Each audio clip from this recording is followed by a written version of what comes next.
Hi friends मु रंजित मु आपको स्वागत करुच्ची मोर आ गोटे भिडियो रे मु भलरे अच्छी आशा करुच्ची आपण माने भलरे थेबे तो सब बेले भलरे थांतु संग माने एवं प्रिपरेशन जारी रखंतु जहा द्वारा आपण माने सक्सेस दिन दिन निहाती पाइबे। तो फ्रेंड्स ए भिडियो रे हम डिस्कस करबा कि हमरो जगत सिंहपुर होमगार्ड रे हमरो जो भाई भणी मानकर टेस्ट हबो जो टेस्ट रे हमरो केते मार्क अछि केते मार्क टेस्ट फुल मार्क केते सेटा जानिबा तापर टेस्ट हमरो किपरि हबो हमर जगत सिंहपुर होमगार्ड रो तो टेड प्लांक रो कोन फिजिकल हबो तो सेटा भी जानिबा एवं टेस्ट हेबा आगरो आपनरो कोन कोन मपा जीवो बा इवेंट कोन अछि कोन हल्ला पर टेस्ट हबो सेटा डिटेली जानिबा। तो फ्रेंड्स सेति पय आपण माने वीडियो को लास्ट जाई देखिबे आपण माने डिटेली जानि पाइबे।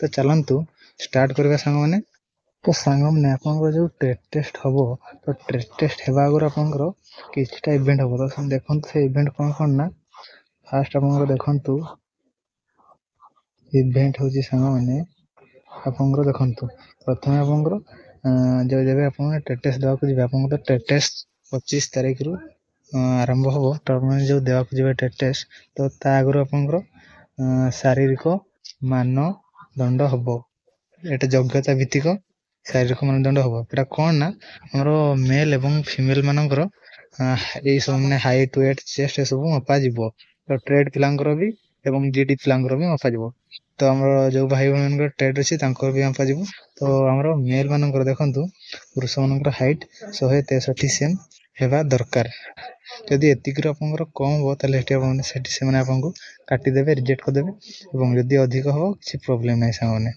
चलिबो एवं ओजन 50 किलोग्राम दरकार 50 रो कम हले डिस्क्वालिफाई कर देबे अधिक हले चलिबो एवं छाती नॉर्मल आपनकर 76 सेम हेबा दरकार जते फुलेबा फुले नथे जते आ फुलेले आपनकर 81 सेम होथवा दरकार फुले परे जदी एतिकी होउची बा एथिरो अधिक होउची तले चलिबो पूरा किछि प्रॉब्लम नै आ जदी एतिकी न होई कम होउची तले खडी आपनको डिस्क्वालिफाई कर देबे सामने और जानिले एबे हम देखा महिला मानकर भी उच्चता केते दरकार ना 153 सेम दरकार 153 सेम जदी तारो हाइट कम होउची उच्चता तले हेटी से डिस्क्वालिफाई कर देबे अधिक हले चलिबो नो प्रॉब्लम तापरे तारो ओजन केते दरकार ना 45 किलोग्राम दरकार 45 केजी दरकार यदि एतिर कम हो डिस्क्वालिफाई कर देबे अधिक हले किसी प्रॉब्लम नै चलिबो एवं महिला मानकर चेस्ट मपा जाय नहीं तो जानिले आपनकर टेस्ट आगरो आपनकर शारीरिक मानदंड हबो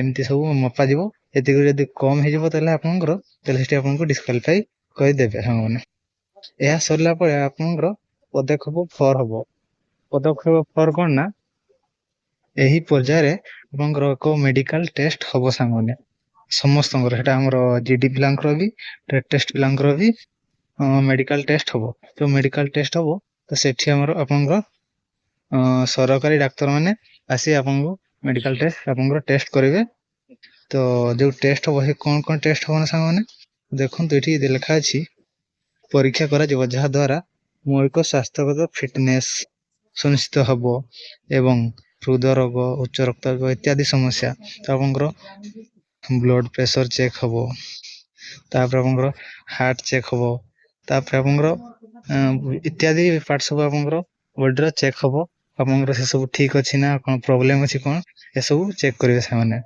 यदि किछि प्रॉब्लम बाहरुछि जो आपनकर चेक करबे मेडिकल टेस्ट हबो यदि किछि आपनकर प्रॉब्लम बाहरुछि सामाने चेक करबा बेले तले सेठी सामाने आपनको डिस्क्वालिफाई करि पारंती सामाने तो यदि आपनकर किछि प्रॉब्लम बाहरुछि यदि किछि न बाहरला तले आपनकर जो परवर्ती इवेंट हबो सेथि में से माने आपनको एलाउ करिवे तो ए भଳି आपनकर मेडिकल टेस्ट हबो ब्लड प्रेशर चेक करिवे तापरे आपनकर हार्ट रे कोन प्रॉब्लम अछि कि ए सब इत्यादि टाइप रो सामने आपनकर चेकअप करिवे सेटा सरला परे एठी जो भाई माने क्वालिफाई करबे माने परवर्ती स्टेज को जिवे तो परवर्ती स्टेज कोन आपनकर पदक्षेप 5 पदक्षेप 5 करा जिवो ए पदक्षेप कोन ना देखंतु ए पर्याय रे योग्यता हासिल करथिबा शारीरिक दक्षता परीक्षा करा जिवो यह दक्ष एवं अनदक्ष आवेदन कर पई प्रयोज्य हबो तो ए जो आपनकर पदक्षेप 5 हबो एटा सामने समस्तन को पई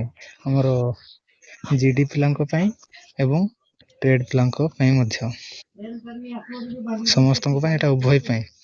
ତ କ'ଣ ହବ ନା ଦେଖନ୍ତୁ ପଦକ୍ଷେପ 5ରେ ଶାରୀରିକ ଦକ୍ଷତା ପରୀକ୍ଷା ହବ। ତ ପଦକ୍ଷେପ 5ରେ ଶାରୀରିକ ଦକ୍ଷତା ପରୀକ୍ଷା ହବ।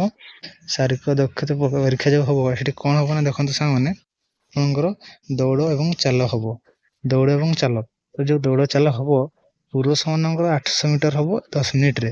ତ ଆପଣଙ୍କୁ 10 ମିନିଟ ଭିତରେ 800 ମିଟର ଚାଲିବାକୁ ବା ରନିଂ କରିବାକୁ ପଡ଼ିବ। ତ ଆପଣମାନେ ଚାଲି ବି ପାରନ୍ତି କିମ୍ବା ରନିଂ ବି କରିପାରନ୍ତି, ଦୌଡ଼ି ବି ପାରନ୍ତି। ସେଇଟା ଆପଣଙ୍କ ଉପରେ ନିର୍ଭର କରେ। ଯେମିତି ହେଲେ ବି ଆପଣମାନେ କ୍ଲିୟର କରିବା ଦରକାର 10 ମିନିଟ ଭିତରେ 800 ମିଟର। ଏଇଟା ଆମର ମେଲ୍ ମାନଙ୍କର। ଏବଂ ଆମର ଫିମେଲ ମାନଙ୍କର ଯଦି ଦେଖିବା, ମହିଳା ମାନଙ୍କର ଦେଖିବା, ତାଙ୍କର ଅଛି 400 ମିଟର 6 ମିନିଟରେ। ତ ଆପଣଙ୍କୁ ଆମର ମହିଳା ମାନଙ୍କୁ 400 ମିଟର 6 ମିନିଟରେ କ୍ଲିୟର କରିବାକୁ ପଡ଼ିବ। ସେଟା ଚାଲିକି କିମ୍ବା ଦୌଡ଼ିକି ସେଟା ଯେମିତି କଲେ ବି ଆପଣଙ୍କୁ 6 ମିନିଟରେ 400 ମିଟର କ୍ଲିୟର କରିବାକୁ ପଡ଼ିବ। ଯେମିତି ଆପଣ କରିବେ କିଛି ପ୍ରୋବ୍ଲେମ୍ ନାହିଁ, କିନ୍ତୁ ଏଇ ସମୟ ଭିତରେ କ୍ଲିୟର କରିବାକୁ ପଡ଼ିବ। ଯଦି ଅଧିକ ଏଇ ସମୟରେ କ୍ଲିୟର କରିପାରୁନାହାନ୍ତି ତାହେଲେ ସେଠି ସେମାନେ ଆପଣଙ୍କୁ ଡିସ୍କ୍ୱାଲିଫାଏ କରିଦେବେ। ତ ଏଇଟା ଏତେ ହାର୍ଡ ନୁହେଁ, ଏଇଟା ସମସ୍ତେ ହିଁ କ୍ଲିୟର କରିଦେବେ ପ୍ରାୟତଃ। ଏଇଟା ଆପଣଙ୍କର ଯୋଗ୍ୟତା ଭିତ୍ତିକ ସାଙ୍ଗମାନେ, ଏଥିରେ କୌଣସି ମାର୍କ ନାହିଁ। ଏଇଟା ଆପଣଙ୍କର କେବଳ ଯୋଗ୍ୟତା ଭିତ୍ତିକ, ଯୋଗ୍ୟତା ପାଇଁ। ଏଥିରେ ଯେଉଁମାନେ କ୍ୱାଲିଫାଇ କରିବେ ତାପରେ ପରବର୍ତ୍ତୀ ଷ୍ଟେଜକୁ ଯିବେ। ପରବର୍ତ୍ତୀ ଷ୍ଟେଜ କ'ଣ ନା ସାଙ୍ଗମାନେ ଦେଖନ୍ତୁ ପଦକ୍ଷେପ 6 ଏହି ପର୍ଯ୍ୟାୟରେ ଆବେଦନକାରୀ ମାନଙ୍କୁ ସେମାନଙ୍କ ଦକ୍ଷତା ଅନୁସାରେ ପୃଥକ କରାଯିବ। ଯେଉଁମାନଙ୍କର କୌଣସି ଦକ୍ଷତା ନାହିଁ ସେମାନଙ୍କୁ ସାଧାରଣ ଡ୍ୟୁଟି ବର୍ଗ ପାଇଁ ବିବେଚନା କରାଯିବ। ତ ଯାହାର ଆମର ଜିଡି ପିଲା ସେମାନେ ତ ଟ୍ରେଡ୍ ଟେଷ୍ଟ ଦେବେନି, ତାଙ୍କର ଏସବୁ ଫିଜିକାଲ ହବ।